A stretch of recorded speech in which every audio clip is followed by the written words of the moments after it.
Hello and welcome everyone. This is Alena. Let's talk about toxic mouth and the importance of keeping it clean to prevent cancer and other serious inflammatory diseases. 80% of the chronic problems have something to do with the mouth. Why? Because there is this oral systemic link that connects your mouth with the rest of the body via blood circulation, lymphatic circulation, immune system, autonomous nervous system, and energetic meridians. Whatever toxins or hidden infections are lurking in your mouth, they directly affect the rest of your body. And what are the major sources of toxicity in the mouth? Number one is mercury, in the form of silver fillings, which contain about 50% of mercury, super toxic heavy metal. So every time you chew, you grind your teeth, or eat something hot, mercury, the vapors of mercury get released in your bloodstream, and that poisons your mitochondria and the majority of vital enzymes in your cells. Just be aware, in order to remove safely these amalgam fillings, you better go to the special biological dentist that use special protocol, which involves almost hazmat suits, oxygen supplementation for the patient, extra super ventilation.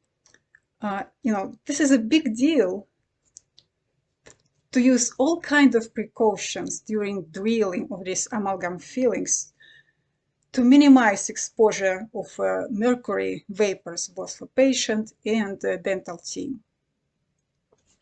Number two, jawbone cavitations. Do not confuse with cavities, totally different. Those cavitations are the unhealed holes in the jawbone after the teeth extraction. And unfortunately, this happens very often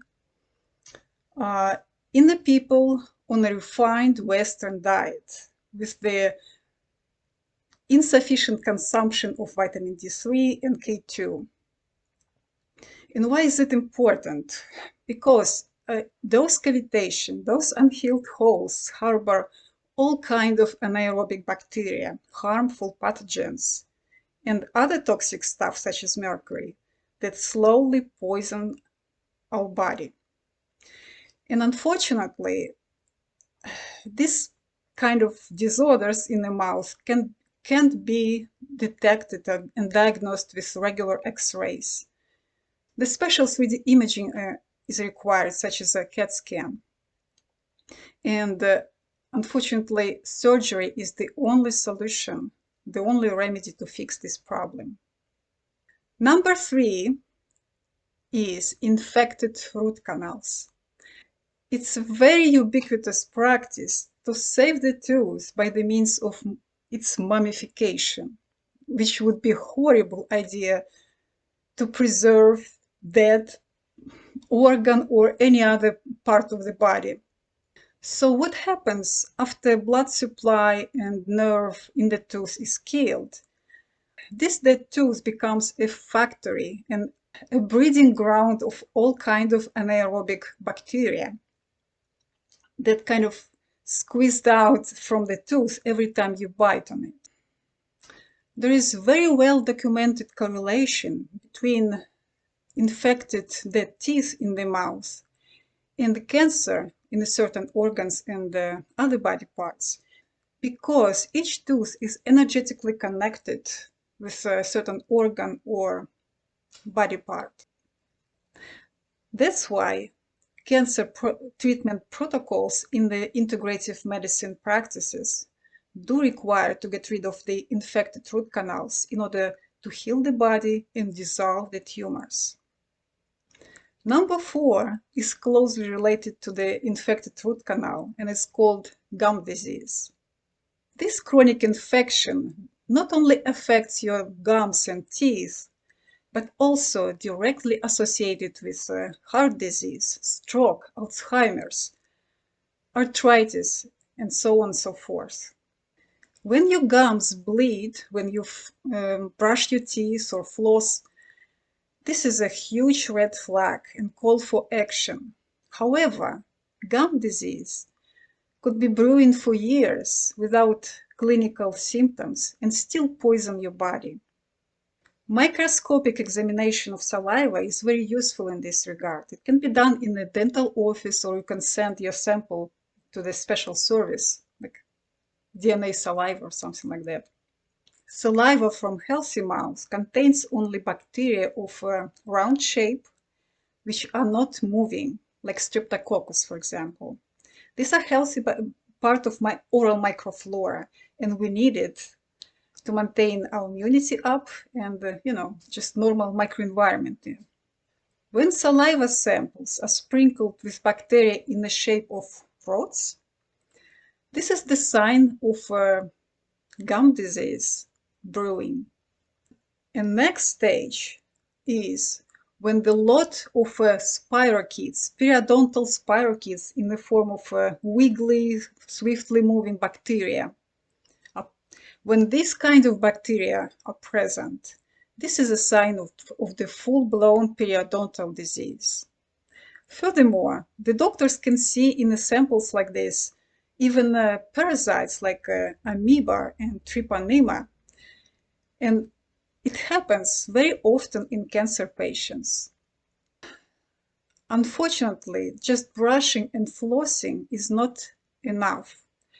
Only oral irrigation can power wash from under the gum the nests, the nests of the bacteria. So when we irrigate on a regular basis, all this food debris from under the gum, all these pathogens from under the gum, only then we give our mouth a chance to heal and gum tissues even to adhere to the tooth. So if you happen to have a periodontal disease, besides deep cleaning at the doctor's office, at home, you have to apply this oral irrigation. Like the hydrofloss, for example, it has magnetic charge, which can disrupt the pathogenic bacteria cell wall. I personally use ViaJet, and it works for me. All you have to do is just irrigate with warm water. Sometimes I use a pinch of baking soda. Sometimes I use hydrogen peroxide, about 1%. Whatever suits you, whatever works for you. Just do it on a regular basis, every day, maybe even a few times a day, if you can. Why it's so important to clean up all kind of toxicity in your mouth. Again, it's the oral systemic link. It's like a river flow from the mouth to the rest of the body. And it doesn't matter if you eat the best possible diet and using the best possible supplements and all kind of fancy treatments downstream of this river, if upstream contains the major pollution, the major sources of chronic infection that would poison and negate all your best efforts to maintain good health. So the mouth, the toxic mouth, needs to be cleaned up. There's no other way around it. Thanks for watching. And thanks for liking this video, leaving a comment and subscribing to my channel. Stay well.